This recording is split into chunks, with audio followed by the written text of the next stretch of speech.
Hello, नमस्कार, राम राम शाह खमांगणी। मैं हूं आपके साथ कर्ण देवासी। आप देवासी युवा संगठन यूट्यूब चैनल देख रहे हैं। आज के हमारे इस इंटरव्यू में स्पेशलिस्ट गेस्ट मेहमान दिव्यांग सेवा संस्थान से जलाराम जी देवासी जुड़ने वाले हैं। उनका तो इंट्रोडक्शन देने की भी आवश्यकता नहीं, क्योंकि उन्हें आप और हम ही नहीं बल्कि पूरा राजस्थान जानता है। वो एक समाज सेवी है। इसके साथ ही उनकी साफ सुथरी छवि रही है और दिव्यांगों के प्रति उनका हमेशा से ही अच्छा कार्य रहा है और दिव्यांग सेवा संस्थान के संस्थापक भी हैं। आइए आज इस इंटरव्यू के माध्यम से हम उन्हें बात करते हैं और जानते हैं उनकी संस्था के बारे में, उनके बारे में। तो आप इस वीडियो को अंत तक जरूर देखिएगा।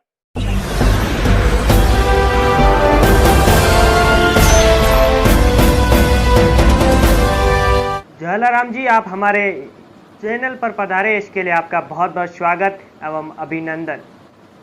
खूब खूब धन्यवाद करण जी। जय श्री राम, जय हिंद, वंदे मातरम, जय भारत माता की। आपने मुझे इस लाइव प्रोग्राम में बुलाकर मेरा एक हौसला बढ़ाया। मैं आपका हमेशा आभारी रहूंगा। धन्यवाद। आज का हमारा इंटरव्यू शुरू करने से पहले आप हमारे दर्शकों को अपने बारे में परिचय जरूर देवें। बिल्कुल, आपके दर्शकों को मैं नमस्कार, जय हिंद, जय जय राजस्थान, जय भारत माता की। साथियों, मेरा नाम जलाराम देवासी है और मैं सिरोही जिले के शिवगंज तहसील के एक जोइला छोटे से गांव से आता हूँ। पशुपालक का बेटा हूँ, भेड़ पालक का बेटा हूँ, गोपालक का बेटा हूँ।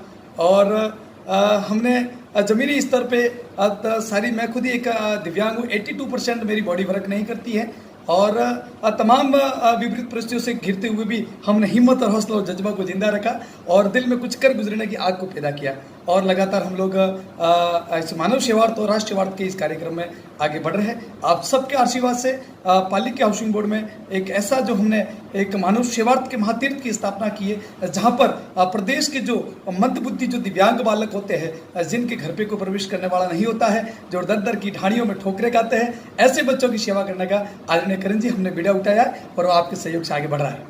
आपके द्वारा शुरू की गई संस्था के बारे में जरूर बताएं। इस संस्था को कब शुरू किया गया, इस संस्था को शुरू करने का उद्देश्य क्या था और ये संस्था किस प्रकार से कार्य कर रही है।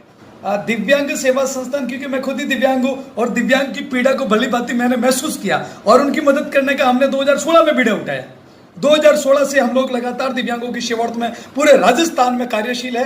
दिव्यांगों के हितार्थ में, दिव्यांगों के अधिकारों की रक्षा से लेकर दिव्यांग जो है, पीड़ित है, कमजोर है, दबा हुआ, उसको एक नया जीवन प्रदान करने के लिए लगातार हमारे संस्थान के हजारों कार्यकर्ता पूरे राजस्थान में कार्य कर रहे हैं। और 2016 से हम लगातार कार्य कर रहे हैं। सिर्फ दिव्यांगों के ऊपर ही नहीं, हम लोग सर्दी में जो जरूरतमंद लोग होते हैं, प्रतिवर्ष हम लोग 10,000 से ज्यादा हम लोग कंबल वितरण करके उनको एक नया जीवन प्रदान करते हैं। गर्मी में, सर्दी में लगातार हमारे कार्यकर्ता रेलवे स्टेशन, बस स्टैंड, गांव, ठाणियों तक पहुंचते हैं और जरूरतमंदों को एक ऊनी वस्त्र प्रदान करके उनकी इस कड़ाके की ठंड में भी मदद करते हैं। यहाँ तक कि हमारे कार्यकर्ता सीमित नहीं रहते। हम इस पर्यावरण की रक्षा के लिए हमारे कार्यकर्ता हर साल इस बारिश की ऋतु में हजारों की तादाद में पेड़ लगाकर भी इस मातृभूमि के श्रृंगार को लगातार आगे बढ़ा रहे। हमारे कार्यकर्ता यह तक ही सीमित नहीं रहते।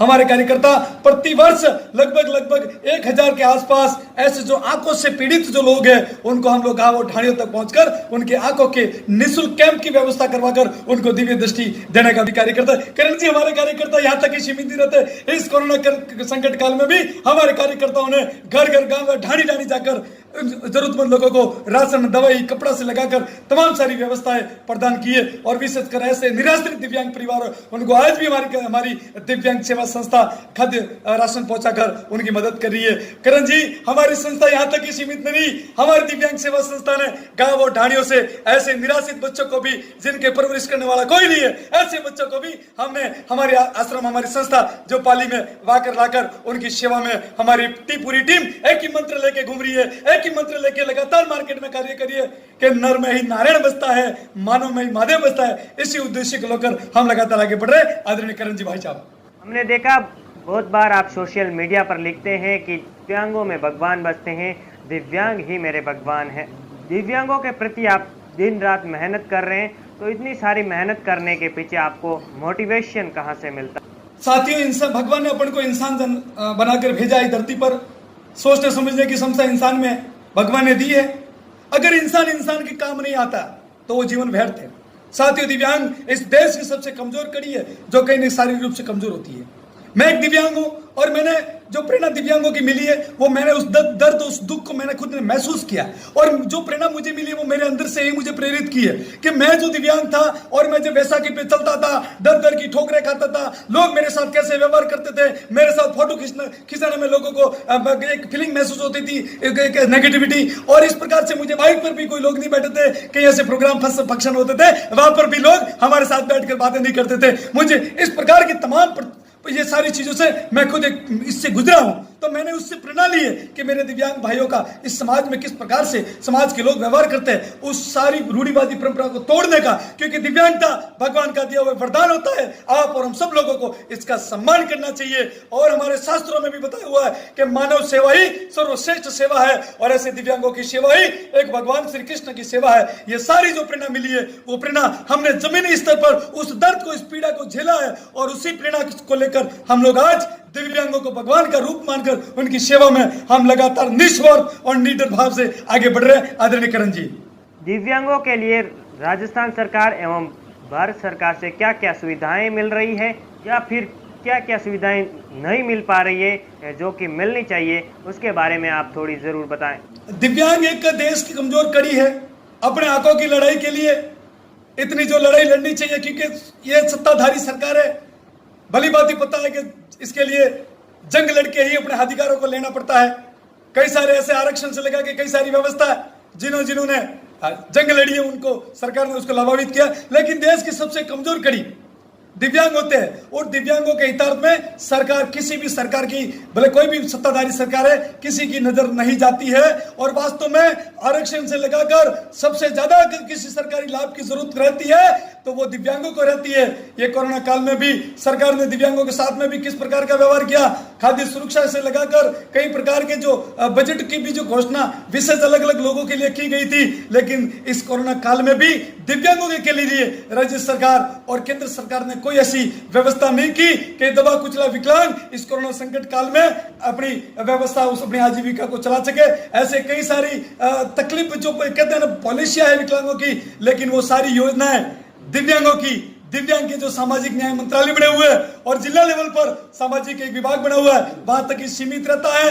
दिव्यांगों को जमीनी स्तर पे गांव और ढाणियों के विकलांगों को जो विकलांगों का फायदा मिलना चाहिए वो नहीं मिलता। और ये भी कहने से मैं नहीं चूकूंगा कि ऐसे कई सारे विदेशी संस्थाएं हैं जो करोड़ों करोड़ों रुपया विकलांगों के सेवार्थ के लिए, आत्मनिर्भर के लिए, उनके आत्म स्वाभिमान के लिए उनको विदेशों से भी फंडिंग आती है, लेकिन सिर्फ कागजों तक वो सरकारें लिपापोती कर लेती है और जमीनी स्तर पर विकलांगों को जो फायदा मिलना चाहिए, यहाँ तक कि आज पर इस आजाद भारत में आज 70 साल हुआ देश आजाद हुए, आज भी विकलांग ऐसे कई सारे हैं जिनके सर्टिफिकेट नहीं है, जिनको पेंशन नहीं आती, जिनको खाद्य सुरक्षा के लाभ नहीं मिल रहे और आज भी साइकिल और घोड़ियों के लिए भी, बैसाखियों के लिए भी दिव्यांग दर दर की ठोकरें खा रहे। आदरणीय करण जी, मेरा मानना है कि दिव्यांग होना कमजोरी नहीं बल्कि एक ताकत है। अगर उसको सही तरीके से पालन किया जाए, गाइड किया जाए तो वो एक आत्मनिर्भर बन सकता है। लेकिन मेरा तो ये मानना है, आप उनके साथ रहते हैं, उनके संघर्षों के बारे में जानते हैं, तो आपके वे में इस प्रश्न का उत्तर किस प्रकार से होगा, आप जरूर बताओ। दिव्यांग समाज और देश की विकास की यात्रा में बहुत बड़ी भागीदारी निभा सकता है, लेकिन जब तक सरकार और आम जनता की मानसिकता दिव्यांगों के प्रति जो नकारात्मक बनी हुई है कि दिव्यांग कमजोर होता है, कुछ नहीं कर सकता है, उसको हिम्मत और जोश और जुनून और एक अवसर की जरूरत होती है। अगर इंसान को, अगर दिव्यांग को अगर राज्य सरकार और केंद्र सरकार अगर अवसर उपलब्ध करवा दिया जाए तो दिव्यांग भी इस देश की अर्थव्यवस्था में अपना बहुत बड़ी भागीदारी निभा सकता है। लेकिन ये जो मानसिकता बड़ी है और सरकार नाम देती है दिव्यांग, दिव्य जिसके दिव्य है अंग, मैं सरकार से भी आपके चैनल के माध्यम से कहना चाहता हूं कि सिर्फ दिव्यांगों के नाम परिवर्तन करने से दिव्यांगों के बदलाव नहीं आएगा। आम जनता का भी विश्वास दिव्यांगों के प्रति नहीं बदलेगा तब तक दिव्यांग हमेशा जिस प्रकार से दबा कुचला है वैसे ही बना रहेगा। सरकार ऐसी योजनाएं लेकर आए दिव्यांगों के स्पेशल, जैसे आज सारा निजीकरण में जा रहा है, निजीकरण में दिव्यांगों के लिए आज जैसे सरकारी रोजगार निजीकरण में दिव्यांगों को रोजगार देने से पहले निजीकरण वाले देखते हैं कि भैया ये अपंग आदमी, इसको रोजगार देने से हमारे कहीं ना कहीं जो वृक होता है उसमें कहीं ना कहीं वो कमी रहेगी, इसलिए हमेशा मजबूत आदमी को ये निजीकरण वाले नौकरियां देते हैं। मैं आपके चैनल के माध्यम से कहना चाहता हूं कि जो सरकारी डिपार्टमेंट में 56 डिपार्टमेंट सरकार के काम करते हैं। अगर प्रत्येक डिपार्टमेंट में आप भर्तियां निकालते संविदा पर, उसमें अगर दिव्यांगों को आरक्षण दिया जाए, उनको पाबंद किया जाए, जो भी टेंडर लेते हैं, तो एक दिव्यांगों को बहुत बड़ा रोजगार मिल सकता है। उसके अलावा मैं राज्य सरकार का भी धन्यवाद करना चाहता हूं कि अभी राज्य सरकार ने दिव्यांगों की ये पीड़ा को, हमने कई बार लेटर भेजा, तो उस सरकार ने इस दिव्यांगों के ऊपर एक 5% जो दूध के डेयरी के बूथ आवंटित करने का उन्होंने फैसला लिया है। इसलिए मैं राजस्थान सरकार का धन्यवाद करने से पीछे नहीं हटूंगा। मैं गहलोत सरकार का आभार व्यक्त करूंगा। जी सर। जलाराम जी, आपके द्वारा शुरू की गई संस्था का खर्चा कौन उठाता है, और अगर इस वीडियो को देखने के बाद में कोई भी व्यक्ति आपकी संस्था को आर्थिक रूप से मदद करना चाहेगा तो किस प्रकार से कर सकता है, थोड़ी जानकारी देने की कृपा करें। इस चैनल के माध्यम से, वैसे आपके जो चैनल के जितने भी दर्शक हैं वो इस भारत की धरती से ताल्लुक रखते हैं, और ये राजस्थान की धरती, भारत की धरती योग और तपोभूमि है, ये भोग भूमि नहीं है। आज अगर परमात्मा ने अपन को इस भारत में जन्म दिया है तो योग, तपस्या और दुनिया को एक नई दिशा देने के लिए दिया। तो जो भी दर्शक इस वीडियो के माध्यम से मुझे सुन रहे हैं, मैं आपके सामने हाथ जोड़कर राष्ट्र हित के लिए और दिव्यांगों के कल्याण के लिए आपके सामने एक अपील करूंगा, निवेदन करूंगा कि साथियों, दिव्यांग सेवा संस्थान परिवार पूर्ण रूप से जन सहयोग से ही चलती है। और वहां पर उस जो दिव्यांग बालक होते हैं, दिव्यांग बच्चे होते हैं, उनका रहने का, खाने का, दवाई, शिक्षा, कपड़े, तमाम तरह की व्यवस्थाएं निःशुल्क उपलब्ध की गई है इस संस्था के माध्यम से, और ये संस्थान आपके माध्यम से चलती है। जो भी दर्शक देख रहे हैं, आपकी संस्था अपनी संस्थान है। आइए साथियों, अपन सब मिलकर इस दिन दुखियों के जीवन में एक नया प्रकाश लेकर आए, एक नया उजाला लेकर आए, क्योंकि ये मंदबुद्धि बालक परमात्मा के स्वरूप है। इनमें सोचने समझने की क्षमता नहीं है। इनकी सेवा ही भगवान भोलेनाथ की सेवा है, इनकी सेवा ही भगवान नारायण की सेवा। जिस भी परमात्मा को मानते हो इस बच्चों में साक्षात वो परमपिता विराजमान है। साथियों, मैं आपसे अपील करता हूं कि आप यथाशक्ति इन बच्चों की सेवार्थ में आप आर्थिक सहयोग जरूर करें। आपका एक एक रुपया हम परमपिता परमात्मा को साक्षी मानकर आपको विश्वास दिलाते हैं कि आपकी एक एक पाई, एक एक रुपया जिस लक्ष्य के लिए, जिस उद्देश्य के लिए आप दे रहे हो, वो पैसा सुरक्षित हाथों से सुरक्षित जगह खर्च होगा। ये मैं आपको भरोसा दिलाता हूं। हम परमात्मा को साक्षी मानकर आप जो भी यथाशक्ति सहयोग करेंगे, एक एक पाई हम इन दुखियों के जीवन में एक जीवन रेखा को सुनिश्चित और एक खुशमय जीवन प्रदान करने हेतु उसको खर्च करेंगे। आदरणीय भाई साहब करण जी। जलाराम जी, हमारे चैनल के माध्यम से आपका कोई संदेश हो तो जरूर देवें।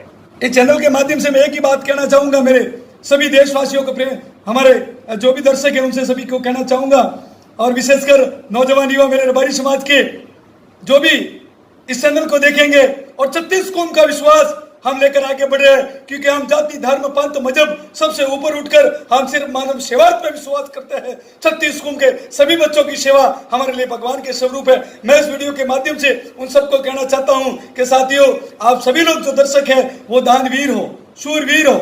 जो भी देख रहे हैं, अगर आप में वो सेवा, दया, करुणा के भाव नहीं होते तो शायद इस चैनल को आप नहीं देखते। आप जो भी देख रहे हो, और भाई साहब आपसे ही मैं कह रहा हूं, आप जो देख रहे हो, आपसे मैं निवेदन कर रहा हूं कि आपके अंदर आपके माता पिता द्वारा दिए हुए संस्कार है, आपके अंदर मातृभूमि का और मानव सेवार्थ का आपके अंदर संस्कार है। मैं आपसे हाथ जोड़कर अपील करता हूं कि ज्यादा अगर कुछ नहीं हो सके तो जब भी आपका जन्मदिन आए, उस बर्थडे के ऊपर, उस जन्मदिन के उपलक्ष्य में आप इस दिन दुखी बच्चों को भोजन जरूर करवाना, अगर सुबह शाम का भोजन जरूर करवाना। जो भी आप श्रद्धा राशि, सहयोग राशि डोनेट करना चाहते हैं, आप भी चैनल के नीचे जो पट्टियां चल रही है उसमें संस्थान के अकाउंट नंबर दिए हुए और व्हाट्सएप नंबर भी दिए हुए। आप जो भी राशि सहयोग करना चाहते हैं, आप डोनेट करके इस अकाउंट नंबर जो दिए हुए और आगे जो व्हाट्सएप नंबर चल रहे हैं उसके ऊपर स्क्रीनशॉट जरूर डालें। 2 टाइम का भोजन करें, क्योंकि हमने एक परंपरा लगाई है, क्योंकि आज भारत का नौजवान युवा अपनी भारत की संस्कृति, क्योंकि अपन सभी लोग इस भारत भूमि से ताल्लुक रखते हैं। ये श्री राम की भूमि है, ये श्री कृष्ण की भूमि है, और श्री राम और कृष्ण जी हमें संदेश देते हैं कि जन्मदिन के उपलक्ष्य में हमें केक नहीं काटना है, हमें दीपक नहीं बुझाना है। हमारी हिंदू संस्कृति दीपक जलाना सिखाती है, दीपक बुझाना नहीं सिखाती है। इसलिए मैं आपसे अपील करता हूं कि जन्मदिन के उपलक्ष्य में जो आपने विदेशी कल्चर को अपना रहे हो उसको खत्म करना है। जो नौजवान युवा इस कल्चर में फिजूल खर्ची करते हैं उसको कम करते हुए आप उससे कुछ पैसा बचाकर इस दिव्यांग बच्चों को भोजन के लिए इनको आप जरूर समर्पित करें, और वहां पर आश्रम में दीप प्रज्वलित करके